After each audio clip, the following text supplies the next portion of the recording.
Graça e a paz, meus irmãos, graça e a paz, minhas irmãs. Mais uma vez nós estamos aqui para dar seguimento e continuidade às nossas aulas de escola bíblica.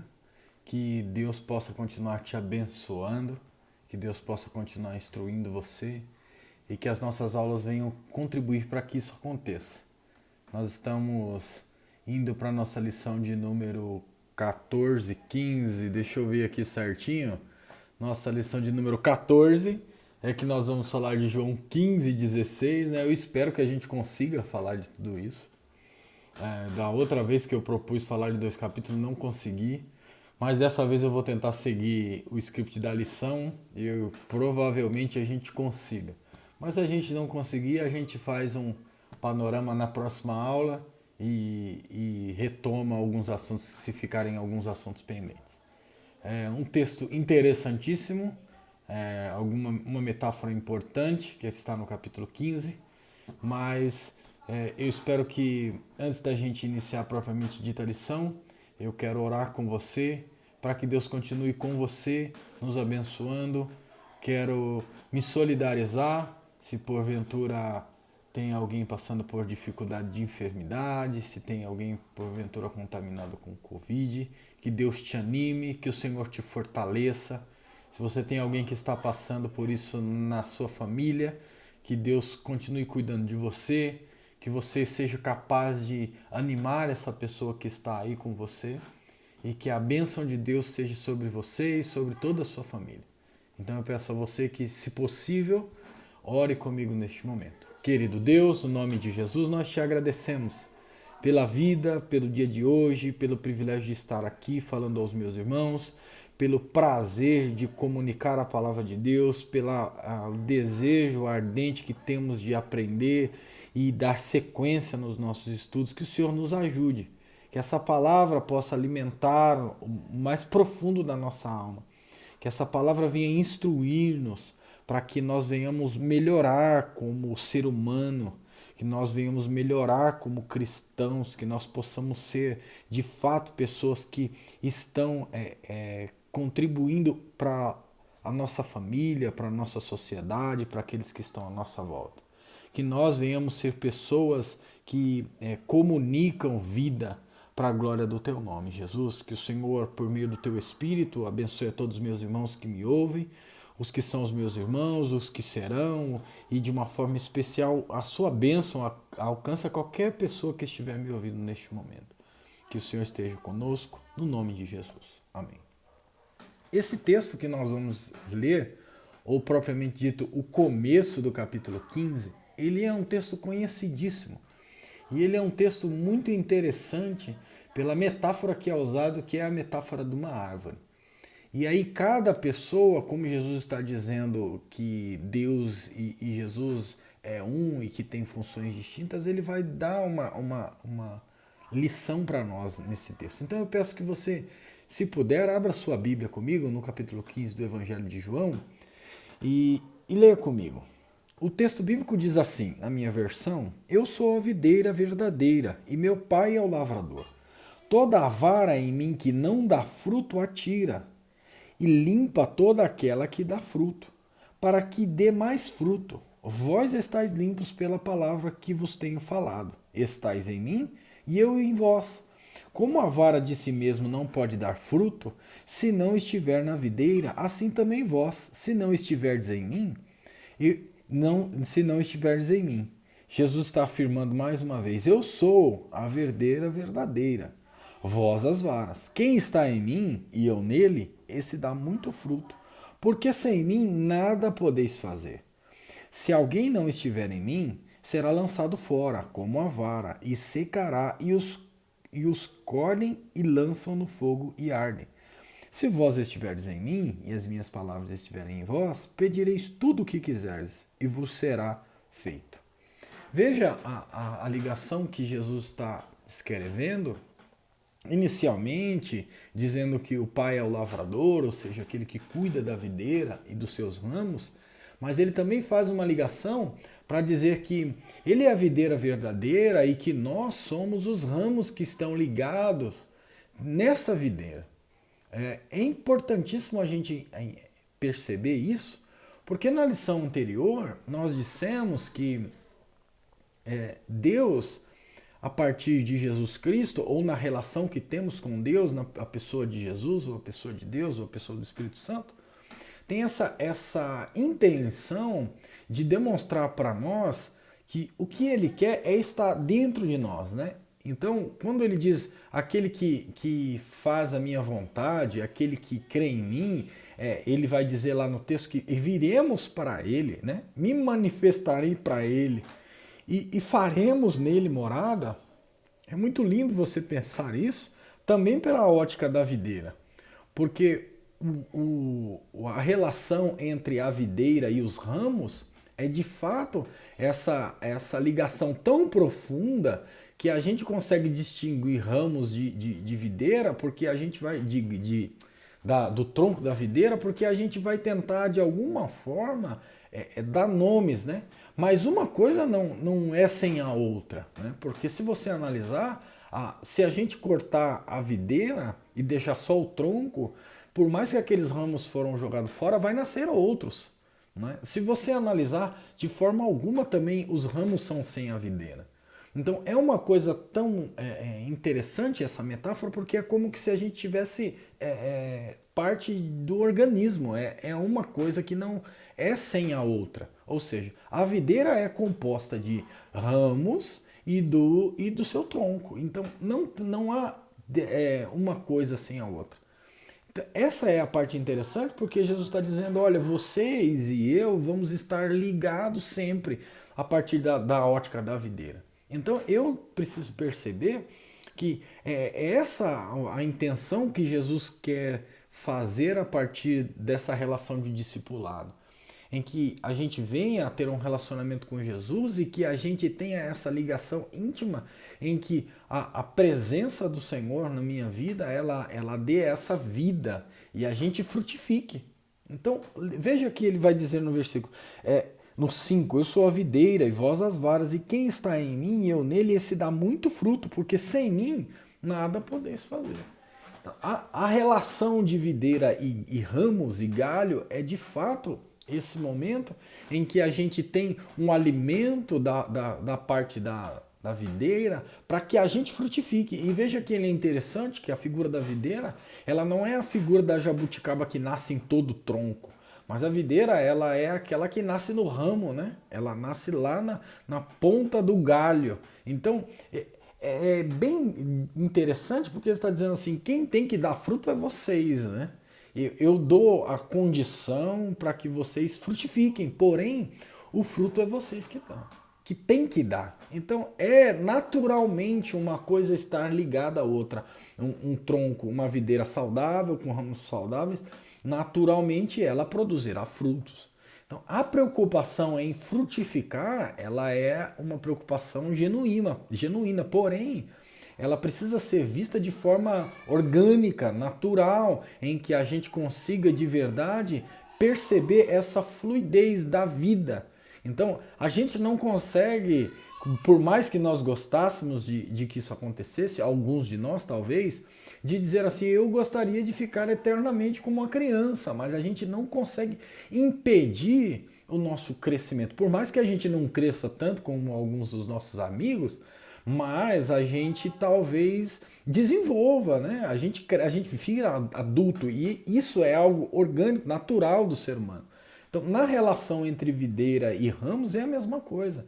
Não há distinção em que a gente precisa se preocupar. Se temos um relacionamento saudável com Jesus, se as palavras de Deus estão em nós, como ele vai dizer no 7, se vós estiverdes em mim e as minhas palavras estiverem em vós, pedireis tudo o que quiseres e vos será feito. Então, é interessantíssimo isso, porque se as palavras de Jesus estiverem em nós, nós não pediremos nada que seja destoante daquilo que é a vontade de Deus. Se ela habitar dentro de nós como uma pessoa de Jesus Cristo está em nós, nós naturalmente seremos capazes de não pedir aquilo que alimente o nosso ego e não ser cada vez mais partidário. Nós vamos pensar sempre naquilo que é comum às outras pessoas. Nós vamos pensar sempre naquele que vem carente de Jesus, vir ao nosso encontro. Então, é importante a gente analisar essa questão, porque a gente precisa sempre analisar se porventura nós temos percebido a falta dos frutos, é porque tem alguma coisa que está equivocada, né? Tem alguma coisa que está mal compreendida, assim, alguma coisa que nós deixamos de fazer. Não podemos assim dizer que porque não damos frutos seremos cortados da videira. Nós talvez estamos distanciados, vamos assim dizer, se é possível analisar nessa metáfora isso. Porém, o que a gente precisa entender é que essa palavra de Deus precisa estar em nós e nós precisamos estar na relação com Jesus totalmente desobstruído. E é importante a gente perceber também que essa figura ela não é uma figura sozinha, né? Não é, Jesus, ele é a videira, e ele está dizendo, e vós sois os ramos. Porém, não somos ramos individuais ligados na videira. Isso eu disse há um tempo atrás, acho que numa conversa que nós tivemos, ou foi numa pregação. Nós não somos um único galho ligado em uma só videira. Nós somos várias pessoas que compõem um galho. Então, a relação entre o próximo e eu e o próximo é de fato essa relação em que a videira ela promove a vida para mim e eu transbordo a vida para o próximo e o próximo para o outro próximo, e nós vamos comunicando vida um ao outro, e naturalmente esse que estiver na ponta do galho que vai gerar o fruto recebe a vida e produz o fruto. Então talvez o fruto não está propriamente dita na minha mão, mas o fruto é desembocado a partir do momento que eu comunico vida e você comunica vida, e naturalmente nasce um fruto em algum momento, em alguma pessoa que gerou, talvez a partir de uma palavra que você ministrou, talvez a partir de uma conversa, talvez a partir de um louvor, talvez a partir de uma atitude que você teve. Então, essa vida que vai sendo derramada sobre a diversidade ou a multiforma do Espírito Santo, que é os dons ministeriais da igreja, vai gerar fruto em algum momento em alguém. Então, é indispensável nós analisarmos sobre essa perspectiva. Também nós podemos analisar a partir dos versos seguintes. Vamos tentar fazer blocos, né, para a gente conseguir tentar os dois capítulos, abarcar os dois capítulos. Jesus, mais uma vez, lá no verso 10, ele vai dar a mesma fala que ele deu no capítulo 14, do 13, entre o final do 13 e o 14. Mas no 12, mais especificamente, ele vai dizer assim: o meu mandamento é este, que vos ameis uns aos outros, assim como eu vos amei. Ele está dizendo, ninguém tem maior amor do que este de dar a alguém a sua vida pelos seus amigos. Vós sereis meus amigos, se fizerdes o que eu vos mando. Já não vos chamo de servo, porque o servo não sabe o que faz o seu senhor. Mas tenho-vos chamado amigos, porque tudo o que ouvi de meu Pai vos tenho feito conhecer. Não me escolheste vós a mim, mas eu vos escolhi a vós e vos nomeei para que vades e dei fruto e o vosso fruto permaneça, a fim de que tudo quanto em meu nome pedirdes ao Pai, ele vô-lo conceda. Então perceba que aqui Jesus, ele faz uma evolução na relação com os discípulos. Porque alguns capítulos atrás, no 13, nós estávamos falando sobre o serviço.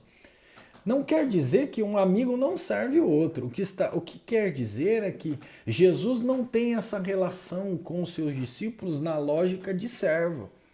Ou seja, nessa relação de obrigatoriedade. Porque ele está dizendo assim, olha, não tem coisas ocultas que eu não declarei para vocês. Tudo que eu sei, que eu recebi do meu Pai, eu ensinei a vocês. Então, já que vocês sabem todas as coisas, vocês são meus amigos, vocês não são meus servos. Então, se a gente se ama naturalmente, se a gente tem uma relação de videira com ramo, que é essa questão natural, orgânica, produtiva, nós não temos por que olhar entre senhor e servo ou preocupar-se com hierarquia. O que nós temos que se preocupar é se esse reino de amigos ele faz parte da nossa comunidade, da nossa relação com outras pessoas, se esse reino de amigo é o que nós pretendemos como cristãos. Ou se nós estamos ainda numa perspectiva de amizade, não de amizade, mas de servo, ou seja, eu tenho uma posição hierárquica, eclesiástica, e dentro dessa hierarquia é necessário obrigatoriamente que alguns me sirvam. Então essa é uma outra lógica, não é um cristianismo, mas é uma eclesiologia hierarquizada que está fora do padrão que Jesus está ensinando, porque Jesus está dizendo para os discípulos: vocês agora não são mais meus servos, vocês são os meus amigos.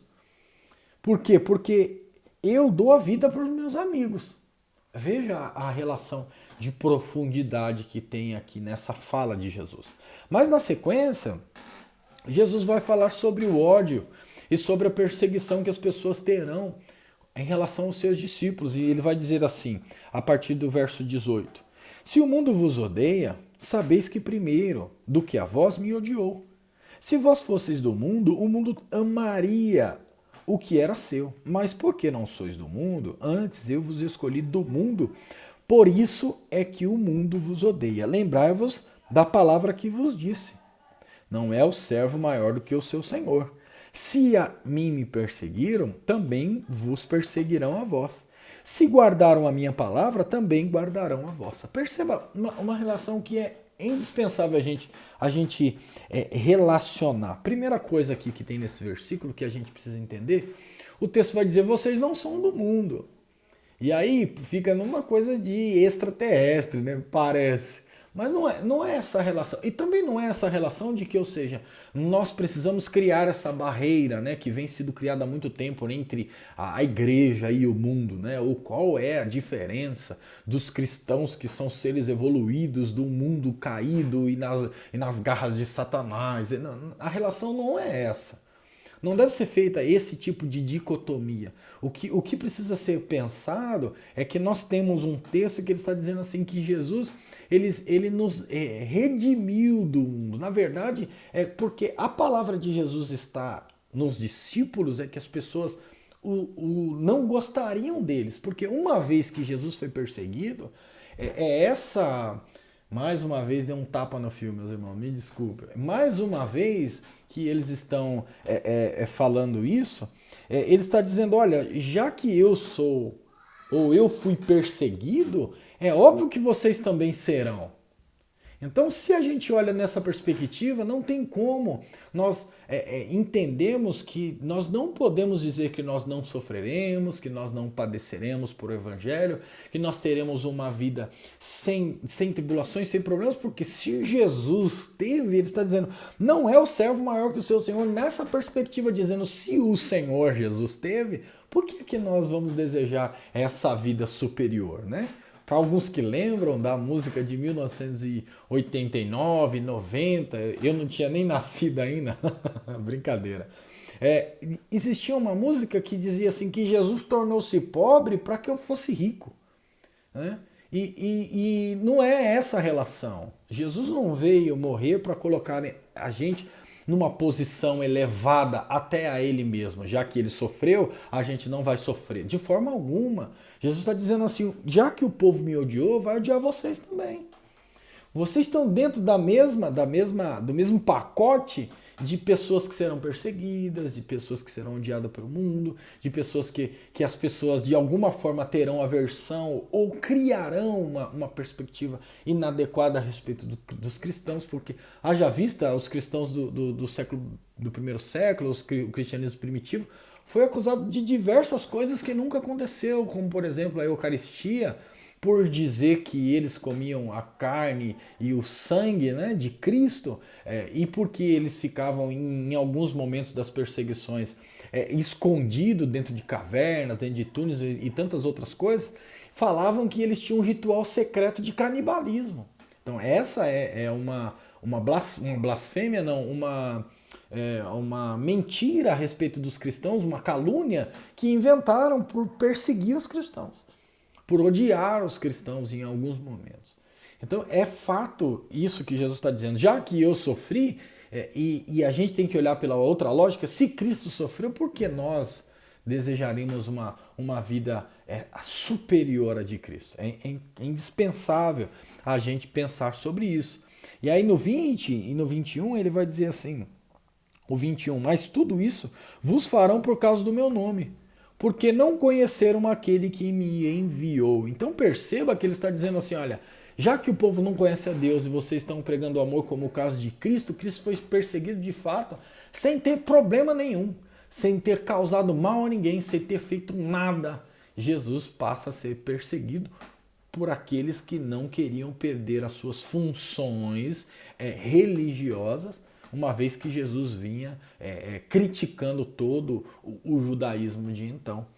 E aí, no finalzinho dos versículos, do capítulo 15, a gente percebe uma coisa aqui que é importantíssima. Ele vai dizer assim, olha, o 25 e o 26 ele vai dizer, mas é para que se cumpra a palavra que está escrita na sua lei, odiaram-me sem causa.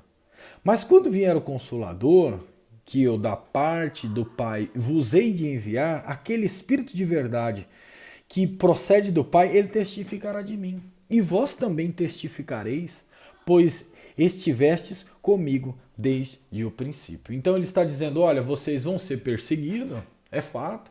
O mundo vai odiar vocês, é fato. Vai se cumprir, odiaram-me sem causa, e espero que também odeiem vocês sem causa, né?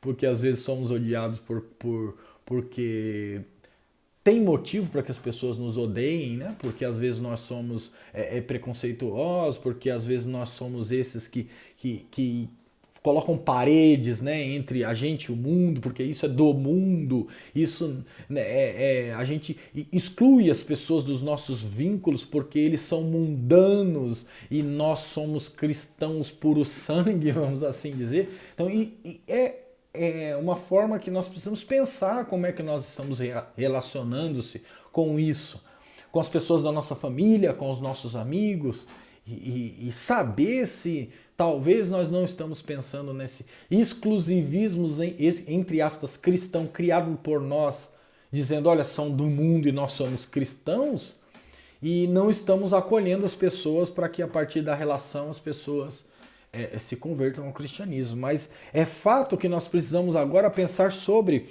na sequência do texto, a relação com o Espírito Santo, que vai dizer assim, o verso 16, capítulo 16 agora. Olha que bênção, conseguimos um capítulo já, hein? E está quase na metade do tempo, acho que vai dar para a gente terminar, se Deus quiser. Uma coisa interessante agora, ele vai dizer, tenho-vos dito estas coisas, para que vos não escandalizeis. Expulsar-vos-ão das sinagogas. Vem mesmo a hora em que qualquer que vos matar cuidará fazer um serviço a Deus. E isto vos farão porque não conheceram ao Pai nem a mim. Mas tenho-vos dito isso, a fim de que, quando chegar aquela hora, vos lembreis de que já vô-lo tinha dito. Eu não vos disse isso desde o princípio, porque estava convosco. E agora vou para aquele que me enviou. E nenhum de vós me pergunta para onde vais? Antes, porque isto vos tenho dito, o vosso coração se encheu de tristeza. Mais uma vez a gente volta para aquela mesma questão do capítulo 14. Jesus está dizendo que vai embora e ele está dizendo vocês não podem ir para onde eu vou, porém vocês se entristeceram quando eu falei daquilo, e ele está dizendo de um problema que posteriormente a gente consegue identificar a data do Evangelho de João, que é bem para o final do primeiro século, quando ele diz, olha, vão vos expulsar das sinagogas. Esse detalhe é importante, é um detalhe histórico que é importante. Por quê? Porque a gente consegue datar o Evangelho a partir, acho que dos anos 80, ou final, perto dos 90, por quê? Porque é nessa época que vai haver uma inicial cisão entre o cristianismo e o judaísmo.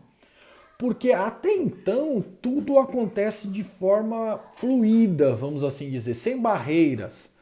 Por quê? Porque os judeus e a maioria dos discípulos e o cristianismo nasce ali em Jerusalém.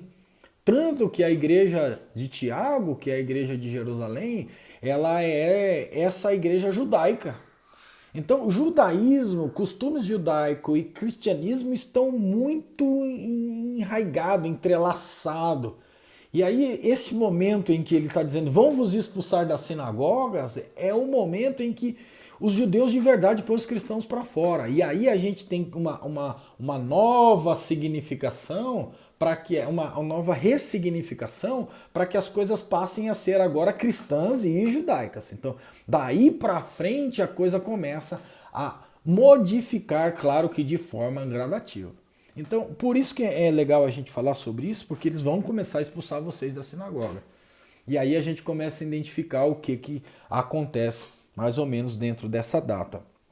Então, ele vai dizer no 7, todavia, digo-vos a verdade, que vos convém que eu vá, porque se eu não for, o Consolador não virá a vós, mas quando eu for, vou-lo enviarei. Perceba uma coisa que a lição ela ressalta para a gente, é essa ideia da vinda do Espírito Santo, né? Essa perspectiva, ela está dentro dessa relação em que Jesus, na lógica que ele mesmo está ensinando, ele está dizendo, eu vou para o meu Pai e quando eu vier, e não vos deixarei órfão, desculpem, eu vou para meu Pai e não vos deixarei órfão, eu vou enviar para vocês outro Consolador, o Espírito de verdade, que testifica de mim e que vocês também vão testificar porque vocês estão comigo desde o início. Essa relação ela é importante porque nós vamos perceber que Jesus ele começa a instruir os seus discípulos de forma precipitada, antecipada para aquilo que vai acontecer posteriormente. Então, a gente começa a perceber que ele vai dizer, olha, uma das coisas que ele fará, e eu vou lhe enviar, e quando ele vier, convencerá o mundo do quê? Do pecado, da justiça e do juízo. Do pecado porque não creem em mim, da justiça porque vou para o meu Pai, e não me vereis mais. E do juízo porque já o príncipe deste mundo está julgado.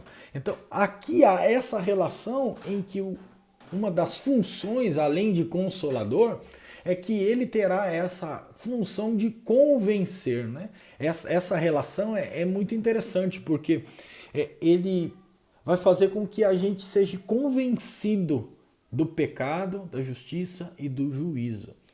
Então, é por isso que o texto vai dizer que a festa no céu quando o pecador se arrepende. E aí, mais uma vez, a gente coloca o pecador como aquele que vem do mundo, né? E aí ele se arrepende, aceita Jesus e a gente fala, o céu está em festa. Não, o céu está em festa quando eu, Renato, me arrependo dos meus pecados. O céu está em festa quando você que está me ouvindo, diante de um pecado que às vezes você deixou de pedir perdão, deixou de se arrepender, se acostumou com ele, o Espírito Santo toca no mais profundo do seu ser e você diz assim, eu pequei mesmo. Eu acho que isso é um pecado. Eu preciso mudar de vida. Eu preciso me arrepender. Essa é a maior função, eu digo que essa é a única, a função mais interessante do Espírito Santo. Por quê? Porque essa é a função que pode fazer com que eu e você mude as nossas atitudes. Como é que eu vou dizer, olha, eu faço isso mesmo, porque eu sempre fiz isso e é indiferente, e na verdade faz mal para ninguém. É aquilo que a gente fala, não fiz mal para ninguém fazendo isso. A relação não é essa, a relação não é para quem você fez mal, a relação é mudança.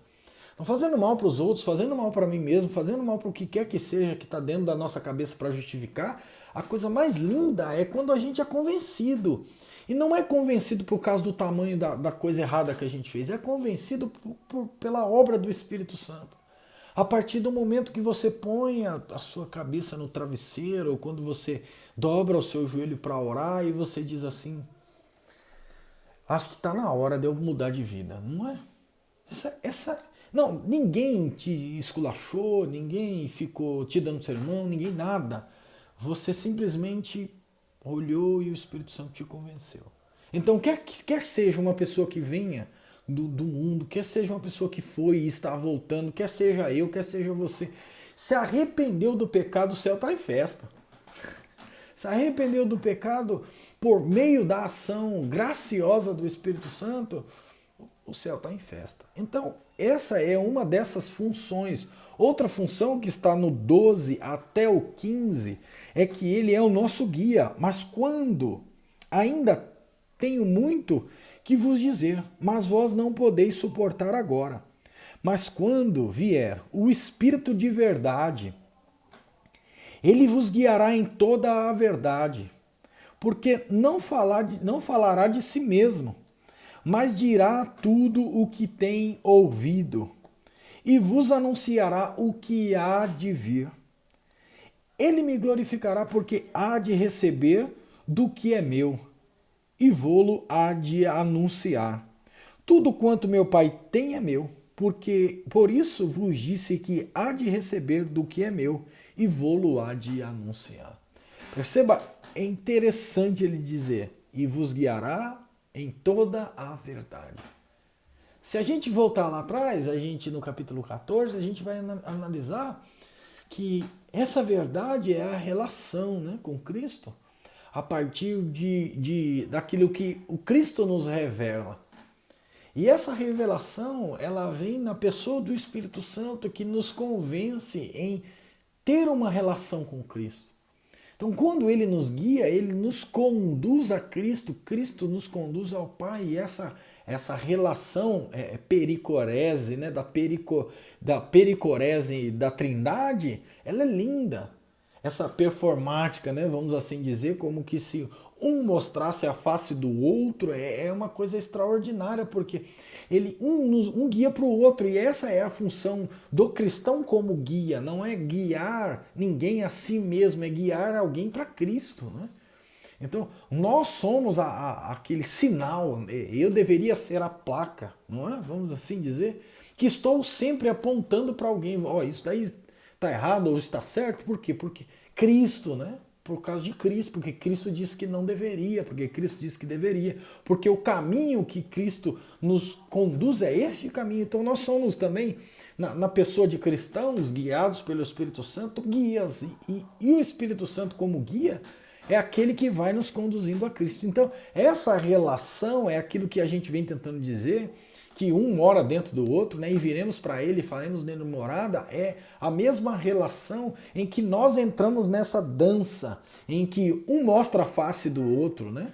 E aí o Espírito Santo dança e mostra a face de Jesus. É de fato o termo pericorese, é essa dança trinitariana, e em que um vai mostrando a face do outro de acordo com a obra graciosa da Trindade. E nós, quando temos uma profunda relação com o Espírito Santo, é como se nós entrássemos nessa dança e na relação com Cristo, nós fizéssemos isso de verdade. E aí a gente se move, e nos nossos movimentos, quando olharem para você, não vê, a gente vê Cristo, porque é para onde a gente aponta. É para onde a gente está demonstrando por meio de atitudes amorosas e graciosas, como esse reino de amigos que a gente pretende implantar por meio do cristianismo. Então, essa relação com o Espírito Santo, ela é indispensável. Então nós temos ainda do verso 16 ao 24, as palavras de Jesus registradas são o cerne dessa mensagem. Aquela que fala gerou uma série de dúvidas nos discípulos. Do 17 ao 18 vai dizer assim: então alguns dos discípulos disseram uns aos outros, que é isto que nos diz? Como sempre, ninguém está entendendo nada, né? Que é isso que nos diz? Um pouco, e não me vereis mais, e outra vez um pouco, e me ver-me-eis, e por quanto vou para meu Pai? Diziam, pois, que quer dizer isto, um pouco, não sabemos o que diz. Conheceu, pois, Jesus que queriam interrogar e disse: indagueis entre vós acerca disso, que disse um pouco e não me vereis mais, e outra vez um pouco e ver-me-eis? Na verdade vos digo que vós chorareis e lamentareis, e o mundo se alegrará, e vós estarei triste, mas a vossa tristeza se converterá em alegria. Perceba, essa relação a gente tem quase desde o começo do texto, ou do Evangelho. Essa coisa de que eu vou para o meu Pai e vocês não vão me ver mais. E parece que eles não estão entendendo nunca, ninguém está entendendo nada. Jesus vai usar uma metáfora e vai para dizer que eles vão chorar e depois vão se alegrar, o momento em que a mulher está sendo grávida, tá grávida, e ela sofre com dores de parto para dar à luz, e depois que a criança nasce, ela fica alegre e já não se lembra das dores, né? Ele está dizendo que a alegria de ser mãe, de gerar uma criança, ela suplanta as dores, as tensões, né? Vamos assim dizer. Então, e aí ele segue. Nos versículos superiores, sequenciais, desculpem, ele vai dizer assim: disse isso por parábolas. Chega, porém, a hora em que não vos falarei mais por parábolas, mas abertamente vos falarei acerca do Pai. Então, Jesus está dizendo agora, eu vou desvendar as coisas para vocês. Já que vocês não estão entendendo o que eu estou dizendo, vamos dar uma melhorada, né? Vamos falar de uma forma em que seja inteligível para os discípulos. E ele está dizendo assim: naquele dia pedireis em meu nome, e não vos digo que eu rogarei por vós ao Pai. Pois o mesmo Pai vos ama, visto como vós me amardes, e credes que saí de Deus. Saí do Pai e vim ao mundo. Outra vez deixo o mundo e vou para o Pai, disseram-lhe os discípulos. Eis que agora falas abertamente e não dizes palavra alguma. Agora conhecemos que sabes de tudo e não precisas de que alguém te interrogue. Por isso cremos que saíste de Deus. Respondeu-lhe Jesus: credes agora? Eis que chega a hora, e já se aproxima, em que vós sereis dispersos, cada um para a sua parte, e me deixará só. Mas não estou só, porque o Pai está comigo. E aí, para encerrar, ele vai dizer: tenho-vos dito isso, para que em mim tenhais paz. No mundo tereis aflições, mas tende bom ânimo. Eu venci o mundo. Veja que coisa interessante. Jesus está antecipando mais uma vez o sofrimento que os discípulos passarão.